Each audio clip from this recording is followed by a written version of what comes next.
mine to do with what I will. Today is mine, my own special cup to fill. Hi, everybody. Well, it's another episode of the Debby Campbell Goodtime show, and we're so excited that y'all are here to watch. I have a great guest today. He actually was best known as Ralph Malph on Happy Days, but we've got lots to talk about, so ladies and gentlemen, please welcome Don Most. You're sideways. Uh-oh, and you are too. Am I? Uh-oh. What happened here? I don't know why that does that. It was fine before, right? Yeah. But, I mean, I guess I could go like that. Does that help? Yeah. I mean, you're straight up, but... I know. I don't know how to do the... Wait, now you're... Oh, wait. How's that? Perfect. But it's a little bright. A little bright? All right. All right. That's... Yeah. Let me do something about that. Let's see if this is about the right amount. Still Perfect. Too bright? Nope, I can see your face. Perfect. Yay. Because I could dim it down a little. Yeah, more. a little bit more. Maybe a little bit more. This is what happens in interviews, ladies and gentlemen. You know, you have to get all of the perfect scenario here. Yay. Okay. Yay. Love it. Love it. So, right. Don, I know that everybody knows that your most famous role that you've done was Ralph Malph on Happy Days. But you have done so many more things that people probably aren't aware of. But first, I want to start out with, you were born in Brooklyn. Yes, I was. Yeah, my son lives in Brooklyn. Oh, does he? Yeah. I grew up in the Flatbush section of Brooklyn, kind of in the center. Where, do you know what neighborhood he's in Brooklyn? He's off Park Avenue. I know that. So I don't know what area. I don't know. Park Place, maybe? No. He did live off that at one time, too. I mean, he's lived quite a few different places in Brooklyn. Oh, wow.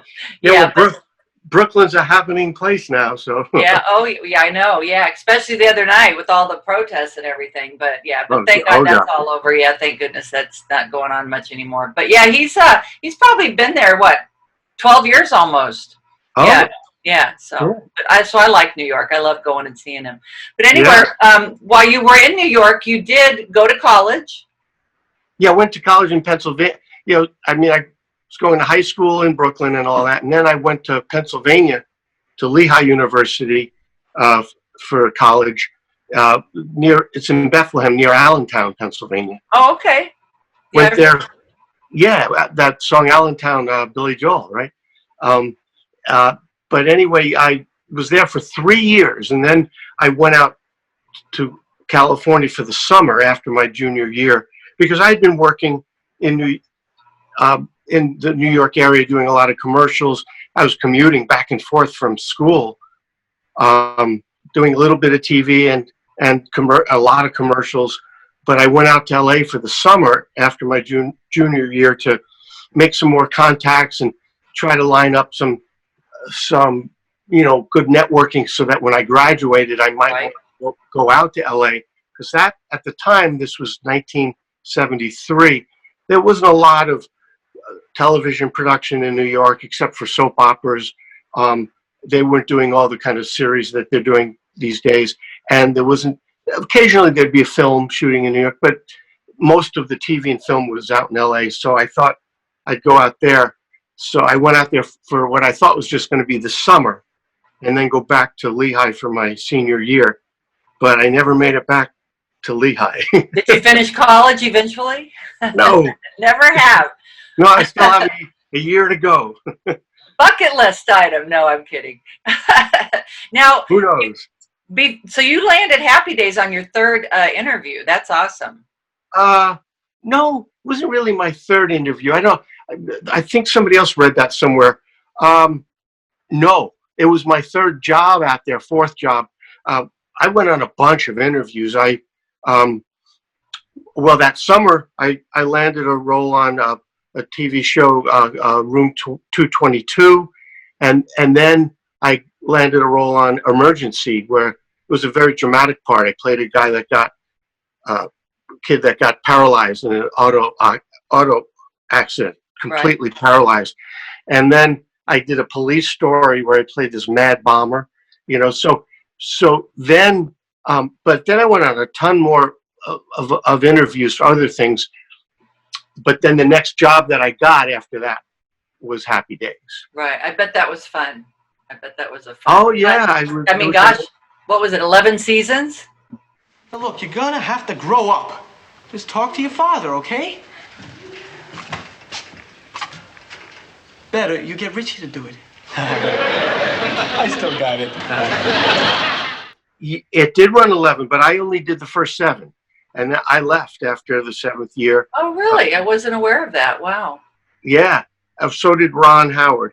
Our contracts were up after the 7th season, and he wanted to really pursue directing. Right. And I felt like, you know, I'd been doing that one character for 7 years, and I wanted to have a more longevity as an actor, and not just get stuck in that one role. Because back then typecasting was a real, you know, it was a real thing, a syndrome that would happen a lot more so than say today, where people are going back and forth from movies, television, movies, and all different kinds of things. Because there's, you know, back then we only had 3 networks. Right. So there were, today, if you have 5-6 million people watching you on a network, that's a big, you know, that's good ratings. Right. We had 50, 60 million people watching us because when we were #1. So, you know, there weren't so many different platforms and net cable and all shows where so many people are watching you that you got associated with that role in a bigger way. Right. So I felt, okay, it was time. I knew it was happening, and I needed to move on and try to do a lot of other things as an actor. Especially, I wasn't really like the character that I was playing, so even doubly so, I felt like I don't want to get locked in to this role. And it's not like, oh, that's just who you are and that's all you play. No, I like playing all different kinds of roles. You know, right, because that's what acting's all about. I know. Well, I was really excited when I read that you had done Room 222, because when I graduated from high school in England, I went to live with Dad in Hollywood, and one of my very, very dear friends was Howard Rice. Oh, I didn't know him. He played on Room 222. Oh, did he? Yes. I only did 1 episode, so I didn't meet everybody. Right. Know? Yeah, he was quite a regular on that show too. So I thought, oh wow, I wonder if Don knows Howard. That's so cool. Yeah. No, I don't think we worked together. Right. So I know that you and Anson Williams still do a lot of things together. Well, yeah, Anson and I are great friends, very close. We did a pilot together some years ago, and they just put it up on YouTube recently. It's called Harvest Time. It was an episode. It was going to be a series called Take 2, and the very first episode, the pilot episode, was Harvest Time, where Anson and I played brothers. She said I could sleep over. She was being nice. Yeah, she's a nice kid. Deserves better than you. Maybe so.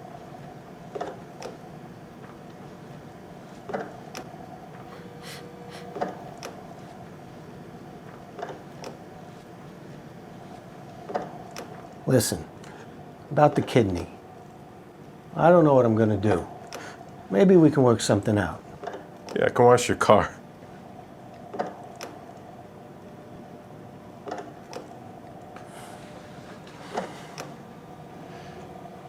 You're my brother. You should have whatever organs you need, right? But the tone of it is, the whole idea was to do something. You would take 2 people that are very well known for playing opposite each other, you know, with each other, and have great chemistry together, and put them in something completely different that people wouldn't expect. That therefore, ergo the title Take 2, and so we were playing brothers, but it was very dark, comedy, gets very intense at times and dramatic and funny, but in a very dark way. So completely different characters than Happy Days. And so it's airing right now on YouTube, Harvest Time. People Oh, check it. wow. Yeah, It's I'll have really- to check that out. I know. Have you done any shows, other things with Ron Howard or Henry Winkler? Well, I did one with Ron cast me in one of his movies. It was at TV back around 1999, if I recall correctly. And I had a fun, nice role where I played a TV executive under Rob Reiner. Rob Reiner was my boss, and so I had a bunch of scenes with Rob, and then there was one with Matthew McConaughey. We were like talking to him on some sort of feed, on the TV. Right. And I got to meet all the people in that movie. It was a fun shoot, and it was great to work with Ron again. Right. Of course. This time him directing, which was always. We actually when Ron wanted to kind of prove that he could direct, Right. Way back. So he came to me. We were very good friends. It was the third season of Happy Days, I think, third or fourth. And he said, I want to make an experimental film so I could show people, what I can do as a director, because he'd been in the business his whole life. And he went to USC Film School for one semester, and then I think he quit because he's like, I know all this already, which he did. Yeah, because he lived it. Yeah. And he said, I have an idea for a film. I'd love for you to develop it with me and play the lead character, and we'll shoot it on weekends, And so I said, yeah, let's do it. And I worked with him on the story and then on the script with a writer and Ron. And then we shot about half the movie. And then he got an assignment to direct his first film. So I had worked with him. He was directing me way before, his career took off. Right. So we had that behind us. Yeah. But then it was fun to revisit that at TV. Right. Did you do any of it with Henry? Because Henry directs too, doesn't he? He used to. He doesn't really anymore. I think he did. But no, I have not done anything with Henry since the end of Happy Days. But maybe we'll work together as actors sometime, or I'll direct, because I've directed 3 independent films, and I have a bunch of projects that I'm trying to get going now, and there's several people looking at a few that they're showing serious interest in. So we'll see. Hopefully I'll be, besides acting, directing again soon. Well, I see that you got the Outstanding Achievement in Directing Award, and you've also directed what, Harley's Hill? Yeah, well, the one that I got the Outstanding Achievement Award at the Newport Beach Film Festival was for a film called Moolah, which was a comedy drama. Prior to that, my first film was a movie called The Last Best Sunday, a pretty intense drama. And then Harley's Hill was the more recent film I did. It was a really nice, sweet family film. A friend of mine had written it, and another friend was producing it and asked me to direct it. So that was Is that The Last Best Sunday? No. No, The Last Best Sunday was the first one. Oh, right. Moolah was the one that won the award, and Harley's Hill right. Okay. is a really nice sort of young girl and a horse kind of movie, but really good story. I noticed the name. Is it Shailene or Shailene Woodley? Yep, Shailene Woodley. I directed in Moolah. And, is she the one that's in Little Big Lies? Yes. Yes, yeah. I recognize that name. Yeah. And she's done some other really big films. She became pretty big, and when I directed her, it was her first film. She was 13. Oh my gosh! Wow. Yeah.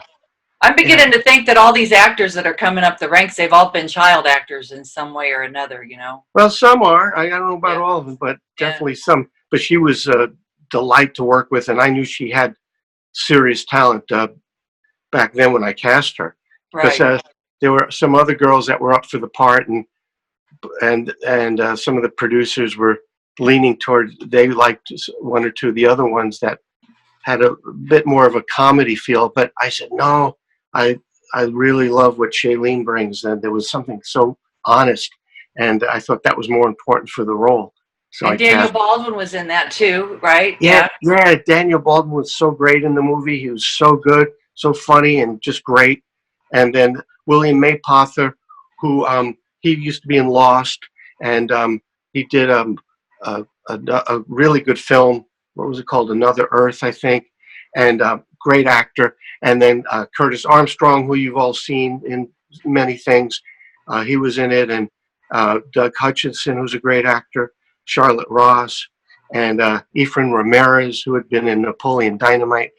So it was a great cast, really great. And so that's on Amazon Prime, and also on Amazon Prime right now is a movie that I'm in, as you know, that I acted in.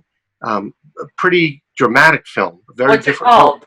It's called M as in Mary, B F, MBF, aka Man's Best Friend. Yeah. Yes. And you play a defense attorney, don't you? Yes, a defense. Yeah, I jumped the gun on you a little. I'm sorry. No, that's fine. I'm just making sure that I got the right information when you. Yeah. So I bet that's a pretty interesting role. It was. It was a great role. Really well written script. It's about a Marine. He gets injured in Afghanistan. His dog, because they're partners, and his dog is killed. And he's kind of messed up. I mean, he's there. He's all there, but he was a brain injury, and he's affected, and he's trying to adapt to life back home in Michigan. And he's working at a with the dogs who he loves. And something happens, which I won't say because it gives away too much. Right. But then he needs me, and I play a guy who was once successful, but now he's kind of gone downhill, and he's working for some little small nonprofit in Detroit that they represent wounded vets, and I get assigned to his case. I'm like sort of a recovering alcoholic, defense attorney. Right. And then I get assigned to this case, which gets a lot of attention. We plan to give you the truth. And following that, we're going to ask you, after you hear all the testimony, that you find Paul Landings not guilty of these charges. And so I have some really terrific scenes, and the other actors, DJ Perry, who wrote the script and who plays the lead, is fabulous in it, and all the actors. It's a pretty intense film. So that's on Amazon Prime, which they're also showing it on Tubi and Roku and maybe YouTube as well. So Right. Well, I'm an Amazon Prime girl, so I'm gonna have to go over there and watch it. Yeah. Do you have a movie coming out in the fall? This fall? I do. I acted in a film with the same production company as MBF. The film is called Lost Heart, and it was another beautiful script written by DJ Perry, and Victoria Jackson is in it, and she's great, and Melissa. I forget how she pronounces her last name. Ange. Well, I'm not even going to say it, but you look it up. Lost Heart. Lost Heart. It's a really, really nice script, and I'm looking forward to seeing it. I haven't seen it yet. Right. And, when did you film it? We shot it, about 10 months ago. Where was it shot? In Northwest Michigan, in a beautiful part, very close to the lake, to Lake Michigan. And beautiful. Was that the UP? Was that the UP, Upper Peninsula? It wasn't quite the Upper Peninsula. Right. It's a little more central, but all the way up on the west, all the way on the west side. So beautiful up there. Yeah, it really is. It was a great place to shoot, and I'd love to go back there. Yeah, So, I lived up in Lance, Michigan, which is on Lake Superior. My stepfather was from Michigan, and he went to Vietnam. I think it was 68, like 67, 68. So we went up and lived up in the Upper Peninsula that year while he was over in Vietnam, and it was beautiful. Yeah. I mean, yeah. I was up there once for something else, and just gorgeous country. Right. And I'd like to go back and get a chance to really see it. In the summer. Yes, in the summer, definitely. Well, that's go when ahead. I was there for this film. Luckily, we were shooting in August, so that was good. Nice. Yes. Yeah. Now you also are doing web series. You have a show. Yeah. Yeah, the viral vignettes. What happened was the same producer who did that pilot that Anson and I did, his name is David Levin, and he came to me and he says, we want to stay productive, and how can we, productions are shut down, everyone has to stay at home. But he came up with an idea to shoot a series called Viral Vignettes. Each episode is like 10 minutes, and his idea was to get two well-known actors for each episode. Right. And wonderful writer that wrote the pilot that I did with Anson, named Fred Stroppel, he was going to be writing some of the episodes, and he had some other good writers. And you play a character, you might come back for another episode playing the same character, but this time with somebody else. So, for instance, I did the episode and we were able to do it from home because we're playing people just like in real time that are stuck at home. Right. So I was doing my dialogue while I was watching the other actor, just like you and I are now. Right. On Skype or Zoom, and we did, and then somebody was recording it, and they can get all the different. They could put us when you edit it, you could put us both on at the same time when you're showing it, or you can just go to one person or the other person. So it's almost like it cuts together almost like a regular film would or TV show. And I did the very first one. It's called Old Buddies. And I did it with Robert Wall, who's a wonderful actor, comedian. He was he created the show Arliss on HBO and starred in it. And was in Batman and Hollywood Nights. And Robert and I had done the play The Sunshine Boys together. So when I read the script, I thought of him, and I told him, he said, I'm in, and the proceeds, any proceeds that would be generated are going to the Actors Fund. Yeah, so anyway, I went to the supermarket today at 6 a.m. because they open early for seniors, and technically I'm a senior. So am I. How did that happen? We got old. I know. Nice. To help people during the tough times. So it's very funny. It's a really funny episode. It's called Old Buddies. People could just put my name, Don Most, and Old Buddies, or Viral Vignettes. Right. I did go on and watch that episode. I haven't seen the one, though, with Scrabble with Gail O'Grady. Yeah. I haven't seen that one yet. So tell us a little bit about that one. On that one, so I'm playing, in the first one, Robert and I are cousins, and we're catching up with each other. We hadn't seen each other in a while. And we're very different in personality. Then the second one that I did with Gail O'Grady, I'm talking, she plays my therapist. So I'm talking to her in this format. But you're the same character as you are with Robert Wall? Yeah, I'm the same character. That's the thing. I'm well. You're a miracle worker. Our last session, it cured me. Okay. Therapy is an ongoing. When you told me to take this time, this break in the routine how did you put it? To be the person you've always wanted to be? That's it. Well, I did it. I've done it, and it's wonderful. You are wonderful. I feel free for the first time, and I don't know when. Right. Because in the first one with Robert, I talked about my wife, Judy, and then in this one, it comes up again about my wife, and I don't want to give away too much. Right. So it's the same character, but now I'm talking to Gail, who's playing my therapist. It's very funny, and it's pretty interesting. And then how many episodes have you done? So I acted in two of them, and then I directed a third one, which was called Care Package, and that's with a dear old friend of mine, actress Linda Pearl, wonderful actress, and Lydia Cornell is the other character, and it's a really it takes some unexpected turns, and it's very very funny. What format do you use for those?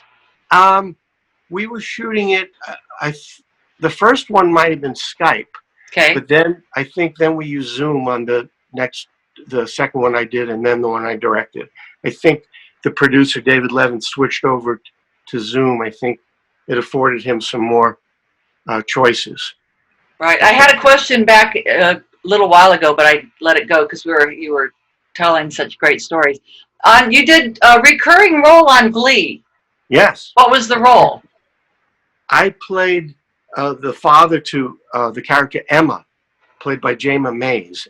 She was the guidance counselor, Okay. and red hair also. Okay. And she winds up getting married to Matthew Morrison's character, towards the end. Right. So I played her dad because she's redhead, and myself, and then the woman who played my wife. Oh, wonderful actress. Oh, I can't believe I'm forgetting her name. I'm not going to forgive you, Oh my God, I can't believe it. This is what's happening, unfortunately. I know. But please forgive me because Valerie Mahaffey. Aha, got it. Valerie Mahaffey. So so it was very. I did like 3 episodes playing her dad, and it's very funny. In the first one, they're accusing. Somebody was accusing me of being a ginger supremacist. Oh my goodness! Wow. And you've it's also done a lot of voiceovers for cartoons. I've done some. It's been a long time. I did. There was a really great cartoon called Dungeons and Dragons that I did the voice of Eric the Cavalier. That was 3 seasons, I think. And then before that, there was a Happy Days cartoon that I was in. And then after that, I did one called Teen Wolf cartoon, and also a CBS special, Hagar the Horrible. So, right. I think I remember that one. Yeah. Oh wow, cool. So and I've been doing a lot of theater. I was doing a play in Chicago. It's a new play called Middletown. When all of this stuff hit, the coronavirus hit, and theaters started closing down, and we had to shut down a week before we were done and fly home. Play called Middletown, and I did it in Atlanta and Chicago and a few other places, and we were going to be doing it a lot more, but now it's on hold. Right. I was also supposed to be in Prague doing a film right about now, but that got pushed off. That's a beautiful city. I've never been there. I've heard. It's really beautiful, yeah. Yeah. So they're still planning on doing it. So I'm looking forward to that. Oh, that's awesome. Yeah. I'm a flight attendant. I don't know if you knew that. Oh wait, yes, I think. Yeah. So I've done I love Europe. I love traveling Europe. It's just, I just love seeing all the different, Yeah. And Prague is a beautiful city. But if you ever can get to Budapest. Oh my gosh. Really? Yeah, they're both beautiful cities in their own way, but Budapest is beautiful day and night because of the lights. Oh, well, maybe when I do get over to Prague, then I'll have to take a little side trip to. Exactly. And there's some talk of a film that I might wind up doing in Venice, which would be awesome. Nice, very nice. So, yes, I lived in Italy for 4 years. Oh, I love Italy. Yes, I do too. My ex-husband was in the Air Force, so we lived over there. In fact, my son, who is 37, was born in Italy. Oh, wow. Yeah, and he's a chef, and his favorite food is Italian. Go figure, right? Yeah, well, they have pretty good food there. I know. Over there. It's unbelievable. I know. Although I feel really bad for him right now because he's a chef in New York, and right now, it's pretty bad. The whole industry. And where in Italy were you living? What part? We were in Aviano, so we were up north. Oh, okay. Like a couple hours north of Venice. Yeah. Yeah. Near Milan? No, the Trieste. Okay. Almost. Yeah, we weren't very far from the Switzerland border. Yeah. Yeah. Well, Milan is close to Switzerland border. Yeah, too. but it's maybe a little on the other end. Okay. I think. Yeah. Yeah. Yeah. Beautiful. Yeah, I want to get back there. I have a really good friend in Rome, and okay. So I never get tired of going to Rome. I mean, so much history. Unbelievable. Yeah. Yeah, I know. But Donnie, your favorite love is you love to sing.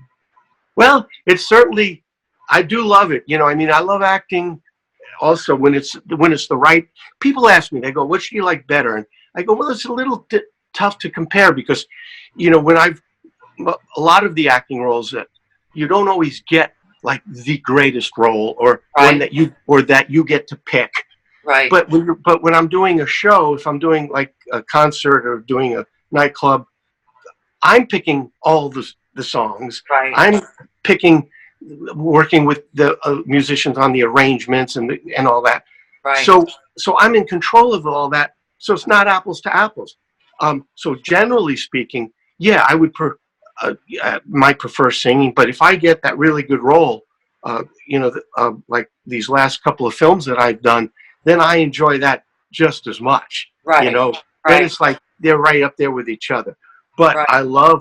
but there is nothing, and it's a different feeling, singing and I love the jazz standards and swing and big band and all kinds of jazz and the American songbook, and when you get up there with a great band, and sometimes with that big band, the 17-piece, oh my God, it's an incredible. I do get high as a kite. I love it. That's funny that you said that because, you know, I just interviewed Neil McCoy, and that's his favorite. Oh, is it? Is the Great American Songbook. Oh. Yeah. Neil McCoy's a country artist, so I don't know. Okay. Yeah. Okay. Yeah. And he had like The Shake. I would try and sing it right now to you, but I can't get the tune in my head. But he's a fabulous, fabulous entertainer. You'll have to look him up. Yeah, I'm going to look him up. Yeah. And that's interesting, but he loves the American Songbook. Yeah. Yeah, well, those songs, you know, some of those songs were just amazing. You know, the lyrics, the stories they would tell, the wit, the humor, and the beauty sometimes, and the melodies, and just timeless. That's why they stand the test of time, and they are standards. You know? Right. I mean, and every artist sang, Bing Crosby, Andy Williams, Perry Como, all of them. They all sang the same, pretty much the same genre. Yeah, and then it's fun to try to a little bit of a modern feel to it, or a little different kind of sensibility to it. You know. Right. Yeah, but I love it, and I did it actually before. It was my first love because I was doing it before I was an actor. I was when I was 14, I got picked to be I was going to a school in Manhattan I was going to regular public school, but then on weekends I would go into Manhattan to a studio run by an old vaudeville guy, and you know, they taught singing, acting, and dancing. I had to learn tap, and do you still know how? I forgot most of it, but I could maybe do a time step, maybe. Right. But then I got picked to be in. He had a professional group of kids, 14, 15, 16 years old. He had created an act, and then so I got picked to be in it. And I spent the summer in the Catskill Mountains, upstate New York, performing in this review in all of the hotels, the nightclubs up there. I was 14, turning 15. Right. So that was my first, you know, real love, and I've loved that music my whole life. And then I decided about 6 years ago, if I'm ever gonna, I switched my focus to acting after that summer. Right. And always knowing at some point I'd want to bring back the music. And 6 years ago, I said, I better do it now. Because. And what year was that? What's the summer of what? Summer of 68. Summer of 68. Because in 1976, you did release a pop album, so you did go back to singing, but. Yeah, but not the kind of music that I really love. I did have an album that was pop, and what happened was they you know, the producer and the label, it was United Artists. They didn't want me to do standards then, especially in the 70s. It hadn't had a resurgence, so it was really looked upon as passé, kind of like your parents' and grandparents' music. So they wanted me to do, you know, I was 24, something like that, 25. Right. They wanted me to do more contemporary pop kind of stuff. Right. So I was like, okay, you know, I mean, I love music. So you know, it was a great experience, and some of the songs came out pretty good, but it wasn't like what, you know, was really my wheelhouse. It wasn't you, right? Yeah, it was a little bit, wasn't really what I wanted to do, but now I decided, 6 years ago, to put together an act, a music director, and we found musicians out here, and then in New York area, other musicians that we worked with, and I started doing jazz clubs in LA and then New York, and it started growing and did more and more. Right.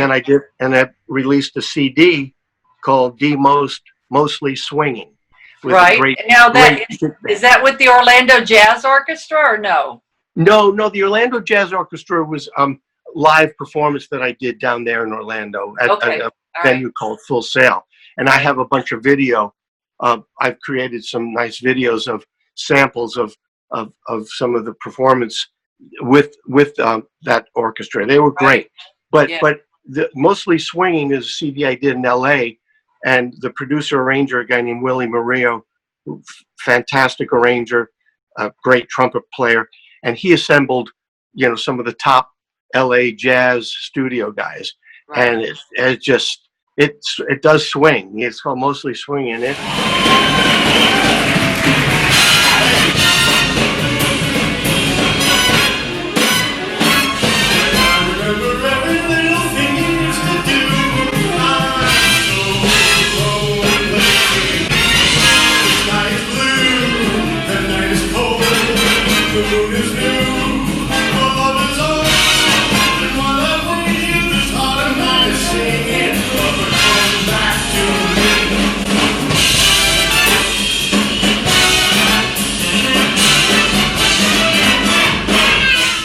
Great arrangements and top players and songs that I've loved my whole life, and I just had a blast. So I did that, and I'm actually in the middle of doing another CD with a wonderful producer that we both know. In Nashville, In Nashville, Tony Mantor, yes. And it was frustrating because we did about 8 of the 12 songs that we we're planning on doing 12, and we'd done the first 8, and I had a wonderful time working with Tony, and the musicians that he got in Nashville were just terrific. Do you remember which ones they were? How many pieces did you have? He wanted to do it in a much more contemporary kind of feel, not the big band, old school style, but a more contemporary jazz. And we mixed in some songs that are one's R&B. That's like was a Smokey Robinson song. Oh, I bet that was awesome. Oh, it was great. Yeah. And then we did one that was coincidentally, sadly, Bill Withers' tune. This was a few months before he passed away. Right. But we mixed some of that in with the contemporary jazz and the jazz done in a more contemporary setting. Right. So we only had like 5. It would be, the basic rhythm section, acoustic and electric guitar. And was Tom there? Tom? Yes, Tom. Because he's with Brenda Lee and B.J. Thomas. Tom goes on the road with, Yeah, he's fantastic. He was on guitar, and a guy named Jimmy, I forgot his last name, was on piano. Great. I forgot I'm gonna make a point. I know. I'm bad at that too. Yeah. I have to, always have notes. But but they were great, and so I'm really, and the songs, the tracks were coming out just wonderfully, and then we had to stop, So But he and I are talking about I might be going there in July. Okay. And hopefully by then we'll be able to finish. So it's not finished yet. You still have to record a few more? 4 more songs. Okay. Yeah. All right. Yay. So when do you think you'll be able to release it? I think he's hoping by late summer. Okay. Yeah. Well, that'll be quick. Yeah. Yeah. He wants to get it out quicker than, at least the first 8 are done. So. Right. Yeah. Yeah. I know. I went in to do 1. I only was going to go. Well, no, I was going to go in and give him 3 songs. 3 songs? Yeah, because I just didn't think I could do it anymore. I just. Oh, really? After Dad died, I just kind of got in a funk, and then my friend Bobby Wilson, who's Jackie Wilson's son, he said, "Dad, you got to go talk to Tony." I said, and then I finally did, and I said, "Tony, I just don't know," and so I did 3, and then after we did 3. we ended up doing a whole CD. So I did Oh, a tribute great. to Dad. Yeah, I did a tribute Oh, to Dad. wonderful. Oh, I have to get that. I'm Yeah, it gonna was get really nice. It's called The Way We Were, because Dad and Barbara Streisand was mine and Dad's most favorite female singer ever. Oh, And yeah, so well, I did The Way We Were, not like Barbara, of course, but I did that. And then I did a lot of Dad's songs on it and things that oh, meant, yeah. So, oh, that's great. yeah. Yeah. So I what kind definitely of songs wanna are see on your playlist? Oh, well, Not your genre that you like to sing, but what you like to listen, oh, well, yeah, well, I do also listen to that genre a lot, Right. The jazz, the standards, blue. I like blues and I like jump blues a lot. But then I guess the next big thing, I love what we call classic rock, the music when I was a teenager and in college, in the late 60s into the Right. 70s. Right. And all of the, a lot of the great classic rock. You can't beat those. You can't beat those. Yeah, I had an interview with Tommy James tomorrow Oh, do you? from the Tommy James and the Yeah, and the Shondells, yeah. Oh, cool. Yeah, so I like going back to that era. And Debbie Gibson coming up, but she's not in the 60s and 70s, and she's not classic rock. Yeah, But just an eclectic group of, Yeah. Yeah. Yeah, I'm pretty eclectic with my taste.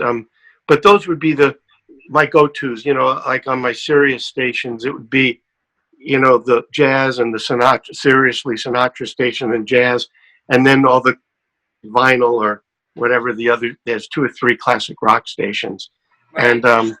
and a blues station too. If you're sitting at home relaxing with your wife, what kind of shows do y'all watch?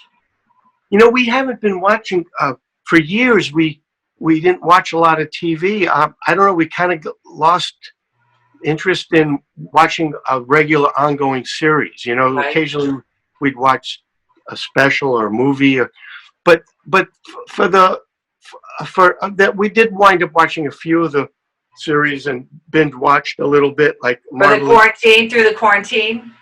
No, No. Before the quarantine, we were watching like Mrs. Maisel and Mozart in the Jungle. We enjoyed, and I don't know that one. What's that one? What show? Where's that on? Mozart in the Jungle, I believe, is on Amazon Prime. You should check it out. Oh, it's either Amazon Prime or Netflix. It was really good, really good. What's it about? It's about classical musicians. Okay.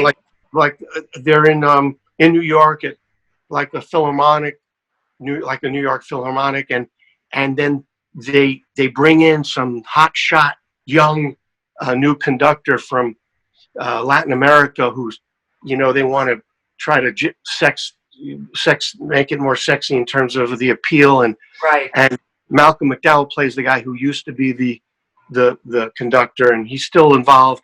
But it's all about the machinations and the behind the scenes in this world, and it's really well done, and the music is amazing. So I really enjoyed that.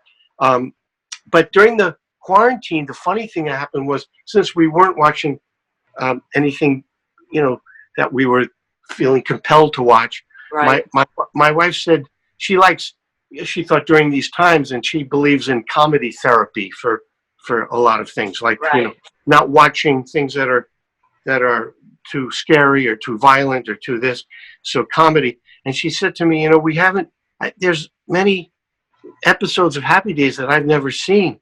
Maybe we should watch some, because I have DVDs. I'm glad you said that. I want to know what episode you sang on, because that's when you did your pop album. You sang on an episode, and I want to know what episode that was so I can go back and look. Okay. Well, there was a few that I actually sang on, and I'll tell you in a second. So what we did was, I have the DVDs, and I said, okay, you know what? I've always wanted to watch the show because I hadn't watched it in a long time. Right. I always wanted to watch it in sequence, in the exact order that we shot it. So I had the DVDs, and we started doing that every night, watching like 2 episodes, and it was interesting. It was a blast. I bet it was. I bet that's neat. Yeah, but to see the way it evolved, because I remember it definitely evolved. The first episode, I would sing back up a little at times, because Potsy was the singer on the show, and that's a whole long story, which next time we can go into. because We've got all day. You can talk about anything you want. No, well, people come up to me now when they see me and they're going, "How come you didn't sing on Happy Days?" But what, in a nutshell, Hanson had approached Gary Marshall very early on about an idea that we would have a band, and he said, "What are you doing?" He goes, "I'm a singer," and so they tried it out, and it went really well, and then at a certain point when I was like, I went to Gary going, I sing too, I want to sing, yeah. And like you could have more than one singer in a band, but he felt like he had already established Potsy as the singer, and I was known for my wisecracking kind of comedic ways, and he didn't want to mess with that sort of the branding or the image that Well, they could have done a rivalry thing with it, Yeah, they could have, but they could have. That would have been a good idea. Yeah. But then I did sing. I guess there were two episodes really. One, it was a dance marathon, and Fonzie had entered it with I think with Joni, and then it was going on and on and on, and he was tired, so it was like he came to me, goes, "Okay, we need a slow song, we need a slow song," and I'm going, "But Fonz, but I wanted," and he makes a move towards me, and I immediately go into a slow ballad. Walls? Oh, come on, Rich, I don't want to do. Oh, how we danced on the night we were wed, without our true love, the word wasn't said, the world was in bloom. There were stars in the sky, except for the few that were there in your eyes. Dearly, I held you close in my arms. Angels were singing a hymn to your charms. Two hearts gently beating, murmuring low. My darling, I love you so.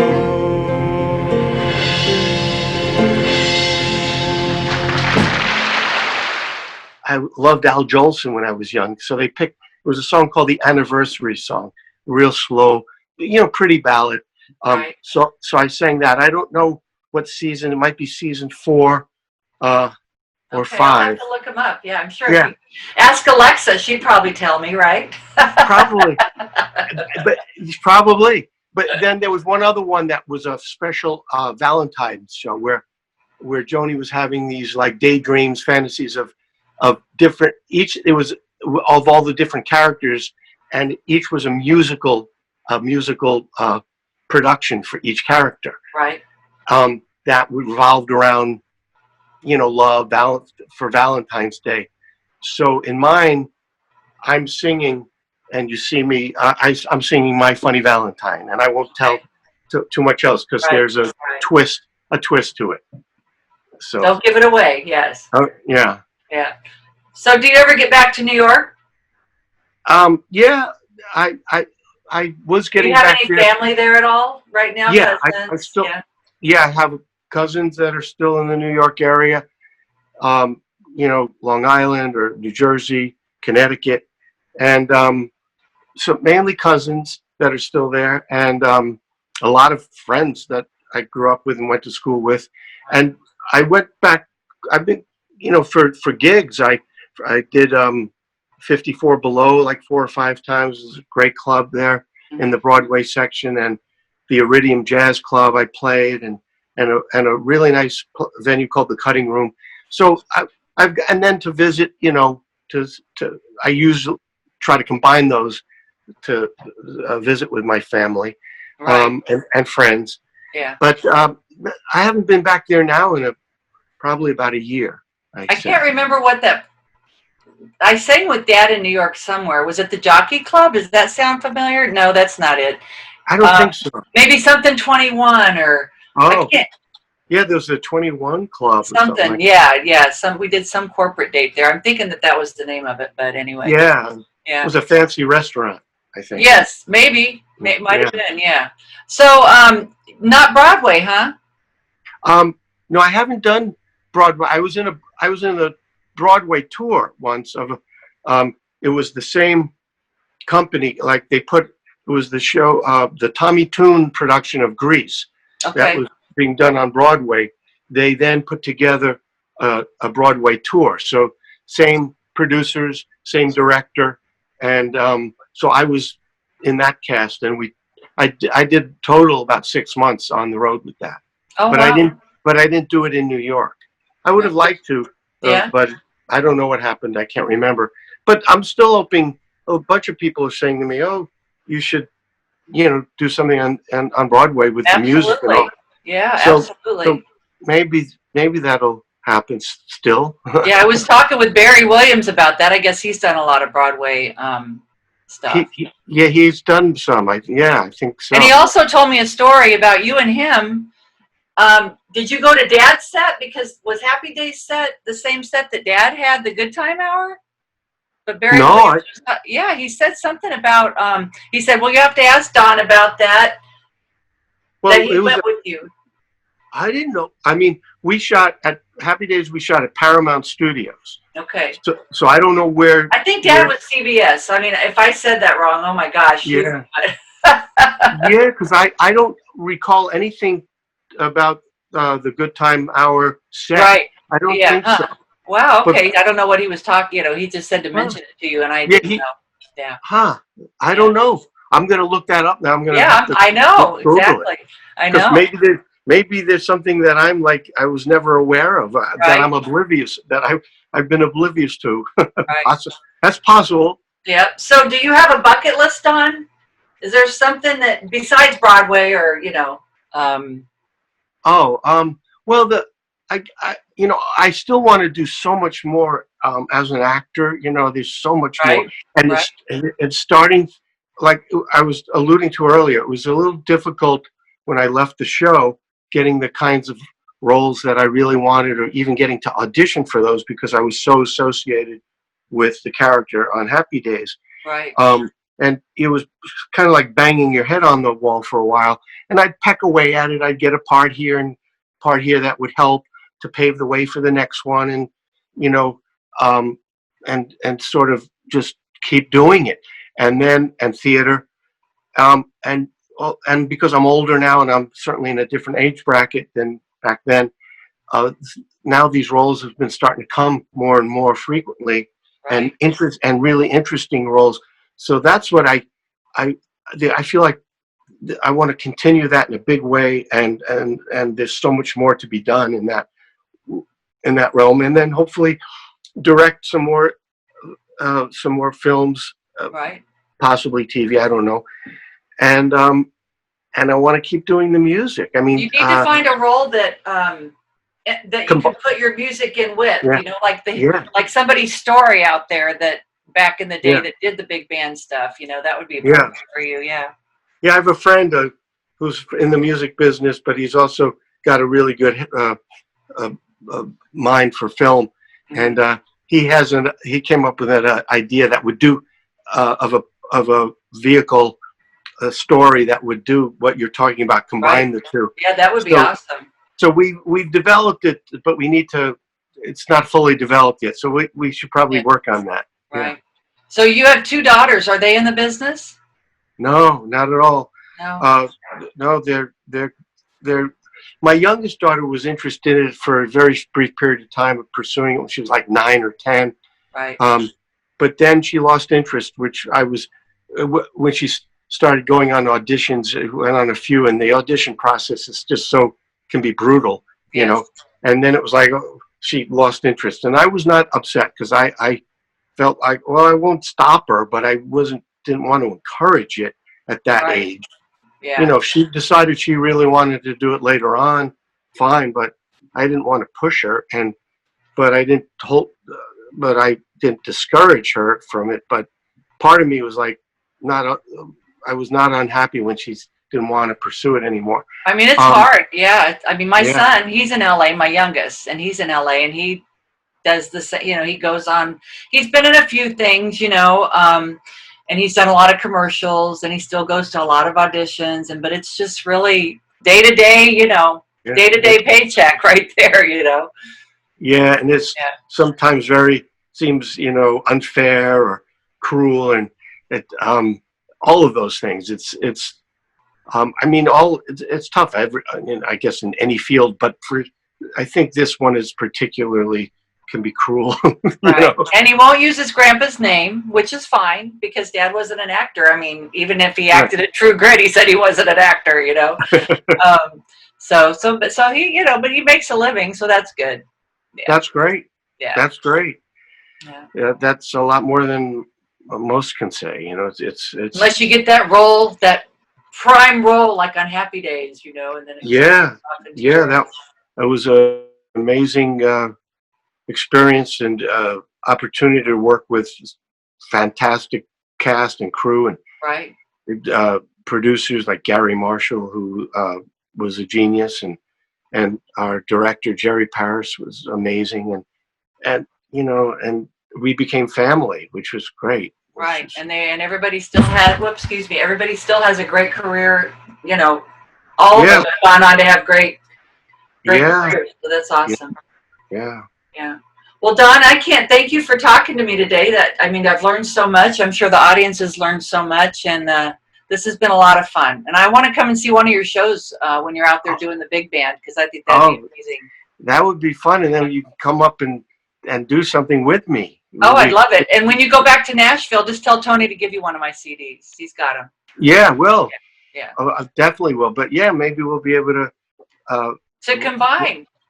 Get on stage together and do I'd something. love it. Absolutely. Yeah. That would be amazing. It's been great to see you, and thank you. Let's keep in touch. Definitely. We shall. All right.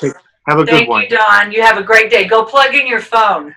Yeah, I better. Okay. Bye-bye. Bye.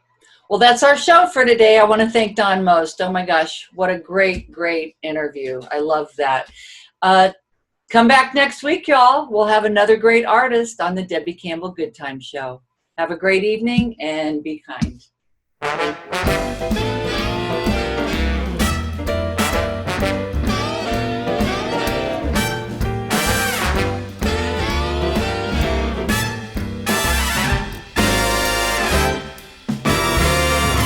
Sleepless nights, daily fights, the quick toboggan when you reach the heights. I miss the kisses and I miss those bites. I wish I were in love again. The broken dates and the endless waits, lovely loving with a hateful hates, conversation with flying plates. I wish that I were in love again. No more care, no despair. I'm all there, but you know I'd rather be punch drunk. Believe me, sir, I much prefer the classic battle between a him and a her. I dislike quiet, and I wish that I were in love again. The furtive sigh, that amazing high, the words I'm gonna love you till the day that I die, the self-deception that believes